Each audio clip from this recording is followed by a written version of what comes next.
Hello guys, welcome to our channel. నేను మీ anchor Teja. ఆంధ్రప్రదేశ్లో ఒక దారుణమైన సంఘటన చోటు చేసుకుంది. ఒక మహిళ తన భర్తకు ఆర్థికంగా సహాయం చేద్దామని చెప్పేసి ఒక లోన్ యాప్లో మనీ తీసుకుని ఇద్దామని చెప్పి ట్రై చేసింది. దాని తర్వాత అది ఫ్రాడ్ అనే విషయం తెలుసుకున్న తర్వాత ఆమె ఆత్మహత్య చేసుకుని చనిపోవడం జరిగింది. సో ఒకసారి పూర్తి విషయాలన్నీ కూడా మనం తెలుసుకునే ప్రయత్నం చేద్దాం. ఆమె పేరు సరస్వతి. తన భర్తకు ఏదో రకంగా హెల్ప్ చేద్దాం ఆర్థికంగా. డైలీ తను కష్టపడుతున్నాడు, రేయి పగలు కూడా. సో తను ఆర్థికంగా హెల్ప్ చేస్తే వాళ్ళ ఫ్యామిలీ గట్టెక్కుతుంది, ఒక మెట్టు పైకి వస్తుందని చెప్పేసి ఆమె ఆలోచన చేసింది. అలాంటి ఆలోచన చేయడంలో తప్పులేదు, కరెక్టే. కానీ ఆమె వేసిన స్టెప్ ఇక్కడ తప్పు అని చెప్పాలి. ఏంటంటే డైలీ స్మార్ట్ ఫోన్లో తనకి టెక్స్ట్ మెసేజ్ వస్తున్నాయి తెలుగులో. అంటే మీకు లోన్ వస్తుంది ఇంత, దాదాపు 10 లక్షలు, 5 లక్షలు, 1,00,000, 2 లక్షలు, 50,000 ఇలా మనకి టెక్స్ట్ మెసేజ్లు వస్తాయి. తనకే కాదు అందరికీ వస్తాయి. అయితే సరస్వతి పెద్దగా చదువుకోలేదు. సో చదువుకోకపోవడం వల్ల తను ఏదైతే తెలుగులో వచ్చిందో టెక్స్ట్, ఆ టెక్స్ట్ కింద వచ్చిన ఒక లింక్ని క్లిక్ చేయండి అని కూడా మనకి మెసేజ్ వస్తుంది. సో తను కూడా అలాగే వచ్చింది. ఆ లింక్ని ఆమె క్లిక్ చేసింది. క్లిక్ చేసిన తర్వాత మొత్తం కూడా వాళ్ళు ఏదైతే పంపించారో సైబర్ నేరగాళ్ళు, అదంతా కూడా ఓపెన్ అవుతుంది. ఓపెన్ అయిన తర్వాత మన నేమ్స్, మన డీటెయిల్స్, మన నెంబరు, మన ఈమెయిల్ ఐడి అవన్నీ కూడా ఫిల్ చేయమని చెప్పేసి అక్కడ అడుగుతుంది. తెలుగు టెక్స్ట్లో అడుగుతుంది. ఎందుకు తెలుగు టెక్స్ట్లో అడుగుతుందని చెప్తున్నానంటే వాళ్ళ టార్గెట్ ఏంటంటే చదువుకున్న వాళ్ళు కాదు. అంటే చాలామంది 7th క్లాస్ నుంచి 10th క్లాస్ వరకు చదువుకుని ఆపేసి చిన్న చిన్న ఉద్యోగాలు చేసుకుంటూ ఉంటారు చూసారా, వాళ్ళ మాత్రమే వీళ్ళ టార్గెట్. ఎందుకంటే ఒకవేళ చదువుకున్న వాళ్ళైతే ఇది ఫ్రాడ్ అనే విషయం వాళ్ళకి ఈజీగా తెలిసిపోతుంది కదా. దానికి సంబంధించిన అవేర్నెస్ చాలా వరకు ఇప్పటివరకు వచ్చేసింది సైబర్ క్రైమ్ డిపార్ట్మెంట్ నుంచి. అయితే మొత్తానికి ఆ లోన్ యాప్ తన ఫుల్ డీటెయిల్స్ అన్నీ కూడా పంపించింది. దాని తర్వాత వాళ్ళ ఒక ఓటీపీని కూడా ఈమెకు పంపించారు. ఓటీపీని పంపించిన తర్వాత తిన అకౌంట్లో అమౌంట్ పెద్దగా లేదు.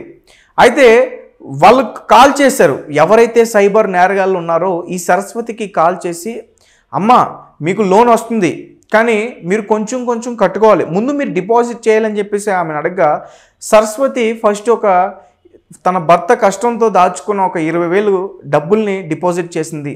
దాని తర్వాత మరొకసారి కాల్ చేసి ఒక 60,000 డిపాజిట్ చేసింది. దాని తర్వాత మళ్ళీ 1,00,000 రూపాయలు కూడా వాళ్ళు డిపాజిట్ చేయమని అడగడంతో ఆమెకి అప్పుడు అర్థమైంది ఇదంతా ఫ్రాడ్ అని చెప్పేసి. తర్వాత ఆ విషయాన్ని ఎవరికి షేర్ చేసుకోవాలో తెలియక మళ్ళీ భర్తకు చెప్తే తను ఎక్కడ ఇబ్బంది పడతాడా, లేకపోతే కొడతాడా, తిడతాడనే భయంతో ఆమె ఒక సెల్ఫీ వీడియో తీసుకుని చనిపోవడం జరిగింది. సో చాలామంది కూడా ఇలా మోసపోతున్నారు. చాలామంది చెప్తున్నారు లోన్ యాప్స్లో మీరు అమౌంట్ తీసుకోకండి, అమౌంట్ తీసుకుంటే మిమ్మల్ని చాలా ఇబ్బంది పడతారు. అంటే ఇప్పటి వరకు నేను నార్మల్గా ఈ ఫ్రాడ్ లింక్స్ వస్తున్నాయి, ఫ్రాడ్ లోన్ యాప్స్ అని వాటి గురించి చెప్తున్నాను. సాధారణంగా కొన్ని మంచి లోన్ యాప్స్ కూడా ఉన్నాయి, అవి అందరికీ ఉపయోగపడతావు నేను చెప్పను. మంచి లోన్ యాప్స్ వల్ల కూడా ఇబ్బంది ఉంటుంది. ఏంటంటే ఆ లోన్ తీసుకున్న తర్వాత మనం సరైన టైంకి మనం ఆ లోన్ కట్టకపోతే వాళ్ళు మాట్లాడే విధానం చాలా దారుణంగా ఉంటుంది. అలాగే వాళ్ళు ఒక టెక్స్ట్ మెసేజెస్ని మన ఫోన్లో ఎవరైతే కాంటాక్ట్స్ ఉన్నాయో, మన పర్సనల్ కాంటాక్ట్స్ ఎవరైతే ఉన్నాయో అవన్నీ కూడా వాళ్ళకి వెళ్ళిపోతే వాళ్ళందరికీ కూడా వీళ్ళు ఒక టెక్స్ట్ మెసేజ్ చేస్తారనమాట, వీడు పెద్ద ఫ్రాడ్, వీడు పెద్ద నేరస్తుడు, వీడు లోన్ తీసుకుని కట్టలేదు అని చెప్పేసి అలా మెసేజ్లు పెడతారు. ఫస్ట్ అలా పెడతారు. అండ్ సెకండ్ టైం అంటే మనం ఇంకా ఎంత చెప్పినా కట్టకపోతే వాళ్ళు ఇంకా విచక్షణంగా ప్రవర్తిస్తారు. ఎలా అంటే వీడు ఒక అమ్మాయిని రేప్ చేసేసాడు, వీడు ఒక వ్యక్తిని చంపేసి పారిపోయాడు, తిరుగుతున్నాడు, వీడి కోసం పోలీసులు గాలింపు చర్యలు చేస్తున్నారు, మీకు ఇతను ఆచూకీ తెలిస్తే చెప్పండి అని చెప్పేసి మన కాంటాక్ట్ లిస్ట్లో మన ఎవరైతే ఎక్కువగా క్లోజ్గా ఉన్నారో వాళ్ళందరికీ కూడా ఈ టెక్స్ట్ మెసేజ్లు పెడతారు. ఇలా ఓ వ్యక్తికి దీనికి సంబంధించే ఒక వ్యక్తికి ఇలా టెక్స్ట్ మెసేజ్ వెళ్ళింది. అంటే తను లోన్ కట్టలేకపోయాడు. ఆ టెక్స్ట్ మెసేజ్ వాళ్ళ తల్లిదండ్రులకి వెళ్ళింది. వాళ్ళకి కొంచెం చదువుకున్నారు. వాళ్ళు ఆ టెక్స్ట్ మెసేజ్ని చూసిన తర్వాత వాళ్ళ తల్లికి హార్ట్ అటాక్ వచ్చింది. అంటే అదృష్టంతో ఆమెకి ఏం కాలేదు, కానీ ఆమెకైతే హార్ట్ అటాక్ వచ్చింది, మంచాన పడిపోయారు ఆమె. అలాగే ఈ లోన్ యాప్స్ బాధితులు కూడా ఎక్కువగా ఎవరున్నారంటే హైదరాబాద్ వచ్చి హాస్టల్లో కష్టపడుతూ పార్ట్ టైం జాబ్ చేసుకుందామని ట్రై చేస్తారు. కానీ పార్ట్ టైం జాబ్స్ వాళ్ళకి దొరకవు. దొరికినా కానీ ఆ టైమింగ్స్ అన్నీ కూడా సరిపోవు. సో వీళ్ళు ఏంటంటే నెలాఖరికి వచ్చేసరికి ఇంటి నుంచి డబ్బులు అందవు. సో హాస్టల్ రెంట్ కట్టుకోవాలి, లేదంటే రూమ్ రెంట్ కట్టుకోవాలి. అప్పుడు పక్కన ఒక ఫ్రెండ్ మనకు సలహా ఇస్తాడనమాట, లోన్ యాప్ ఉంటుంది, ఇలా చదువుకునే వాళ్ళు కూడా లోన్ యాప్స్ ఇస్తారు, ఈ లోన్ యాప్ ఇంత అమౌంట్ ఇస్తే 10,000 ఇస్తుంది, 15,000 ఇస్తుంది, మనం ఇవి కట్టుకోవచ్చు, మళ్ళీ కొంచెం కొంచెం నెల కట్టుకోవచ్చు అని చెప్పేసి ఫ్రెండ్ సలహా ఇస్తాడు. అప్పుడు తను నెంబరు అవన్నీ డీటెయిల్స్ అన్నీ పెట్టి తన పాన్ కార్డు, ఆధార్ కార్డు అన్నీ పెట్టి కూడా లోన్ తీసుకుంటాడు. 10 నుంచి 15,000 వరకు కూడా ఇస్తారు. తీసుకున్న తర్వాత మరి కట్టాలి కదా, కట్టలేడు. రైట్. అదే ఫ్రెండ్ ఇంకొక ఆలోచన కూడా ఇస్తాడు.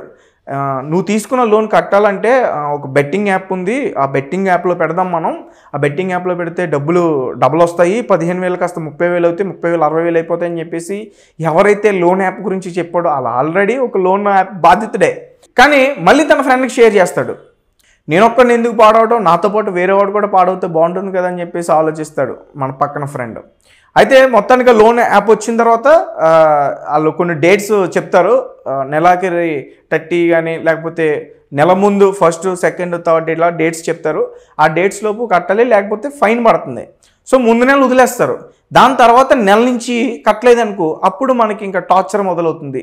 నువ్వు ఎక్కడ ఉంటావు, నువ్వేం చేస్తావు, మీ అమ్మకి చెప్పేస్తా, మీ నాన్నకి చెప్పేస్తా, నీ పరువు తీసేస్తారు ఖచ్చితంగా. ఈ లోన్ యాప్స్కి సంబంధించి, బెట్టింగ్ యాప్స్కి సంబంధించి అప్పులైపోయి చనిపోయిన వాళ్ళు కూడా చాలామంది ఉన్నారు.